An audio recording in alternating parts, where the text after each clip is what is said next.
Why do you want to work out? What is your goal?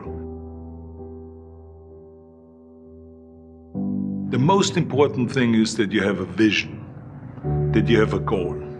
Because without that vision and without that goal, again, you're drifting around and you're never going to end up anywhere.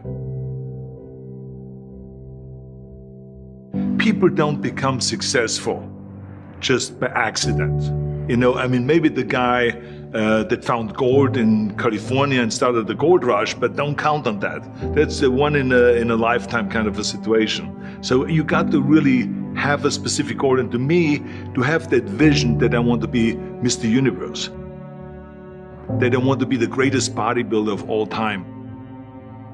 That was a great vision, and that specifically to look like Reg Park and to be up there on that stage and to lift the trophy overhead and to win the championship over and over and over again. So that was a great goal. You have to have a goal. Now, it doesn't have to be that specific goal, but it has to have some goal. This is why I always recommend to people, sit down, take your time, and start thinking about, why do you want to work out?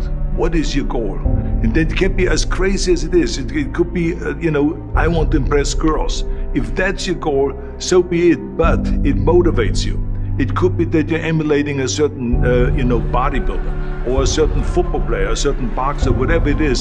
Have those pictures put all over the wall like I did when I was a kid. I put pictures of Reg Park and of Sonny Liston, of boxers and of Ali and of powerlifters and weightlifters all over my bedroom, wall. So that every day when I go to sleep, every day when I wake up, I look at those pictures and they motivate me. You need that motivation, and then therefore you have this kind of imprint in front of you all the time, and you know exactly what you're chasing.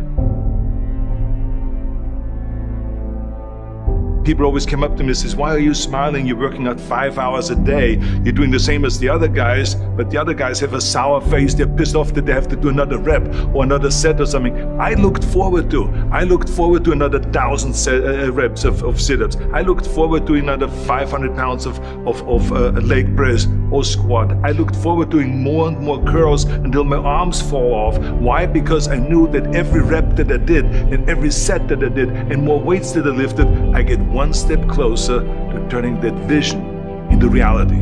So I was turned on by that. I was excited. I couldn't wait to get to the gym.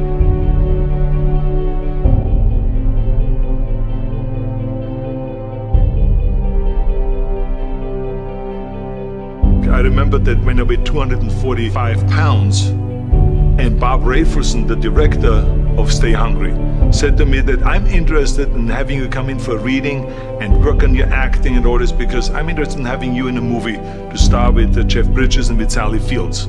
I was delighted about that, and I was excited, and I started pumping up more and more. And then he said, but I don't want you to weigh more than 210 pounds. You want me to be in the movie, but I'm weighing 245, 246. I say, I just won the Olympia, I say, which was 1974, and I was really at my biggest. And but he demanded that, and he says, look, it's very simple. On the day we start shooting, he says, I'm gonna put you on a scale, and if you don't make the 210, you're out, because I have someone else in mind.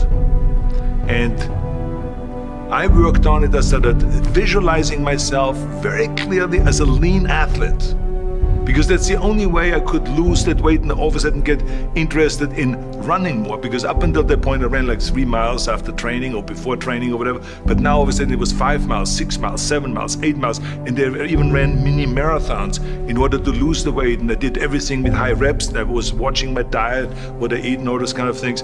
And but the day before, I remember we were in Birmingham, Alabama. The day before I was at the YMCA with Bob Rafelson.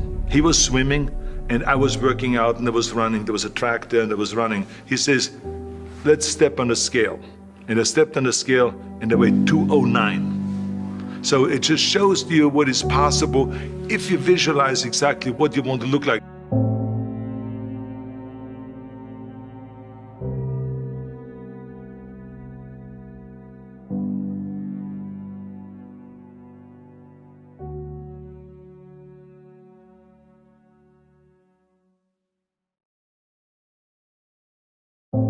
And there was no room for any kind of like, well, I can't get my act together or anything like this, because there's only a certain amount of time. But the key thing again is have the clear vision. Have the specific goal of what you want to accomplish, because then you never go to the gym and you say, the day I feel down a little bit, I don't know what it is all about, I don't know my life, I'm confused. No, I tell you that I was a perfect example of someone that was not confident at all.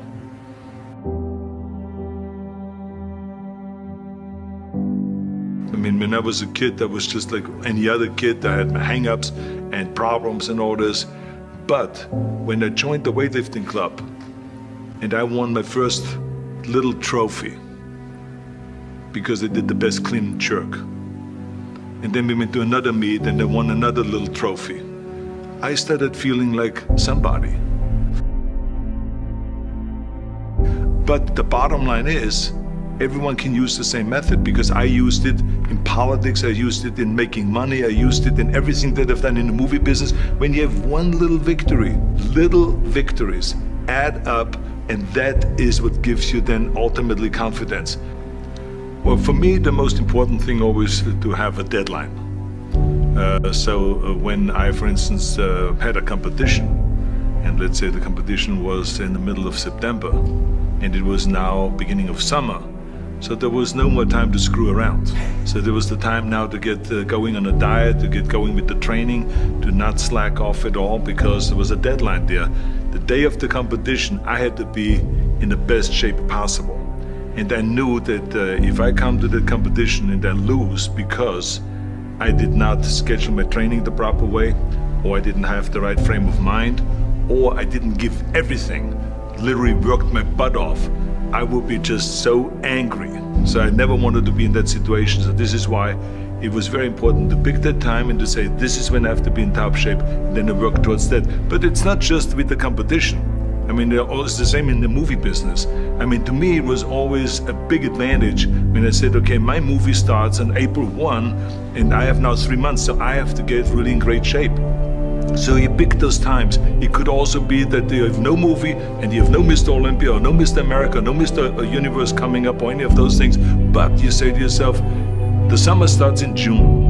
I'm gonna go to the beach in June, and at that time I want to be in great shape. So that creates an urgency that makes you really start training hard and taking it seriously. Because if you don't have a specific plan, then you wander around. I mean, you can have, as I've told you many times, the best ship or the best plane in the world, but if you don't have a specific goal where you want to go and when you want to get there, you just drift around and you never get anywhere. So this is why it is so important to create that urgency and have a specific time when you want to be in shape.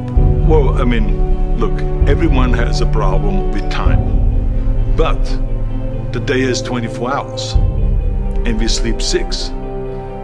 Now, I know there's some out there that say, whoa, I need 8.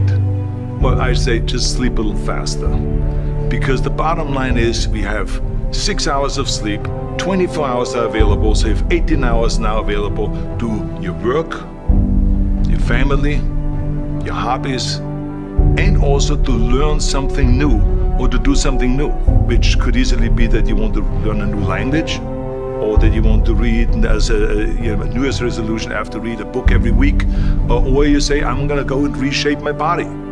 So you're gonna go and take this hour out of your schedule and say, I'm gonna train an hour every day. So this is, for most people, a huge challenge, but it is totally doable, I can tell them, because the kind of things that I did when I came to this country, I mean, I went to school, I was working in construction, I was working out my 5 hours a day, I was taking acting classes from 8 o'clock at night to 12 midnight, I was doing all of those things. I wanted to make sure that out of the 24 hours of the day, that I don't waste one single hour. Those hours were too precious. And so there I just want to tell people, don't give me this thing, I have a difficult time with the time and I don't have time for this and I don't have that. You have time, you make the time.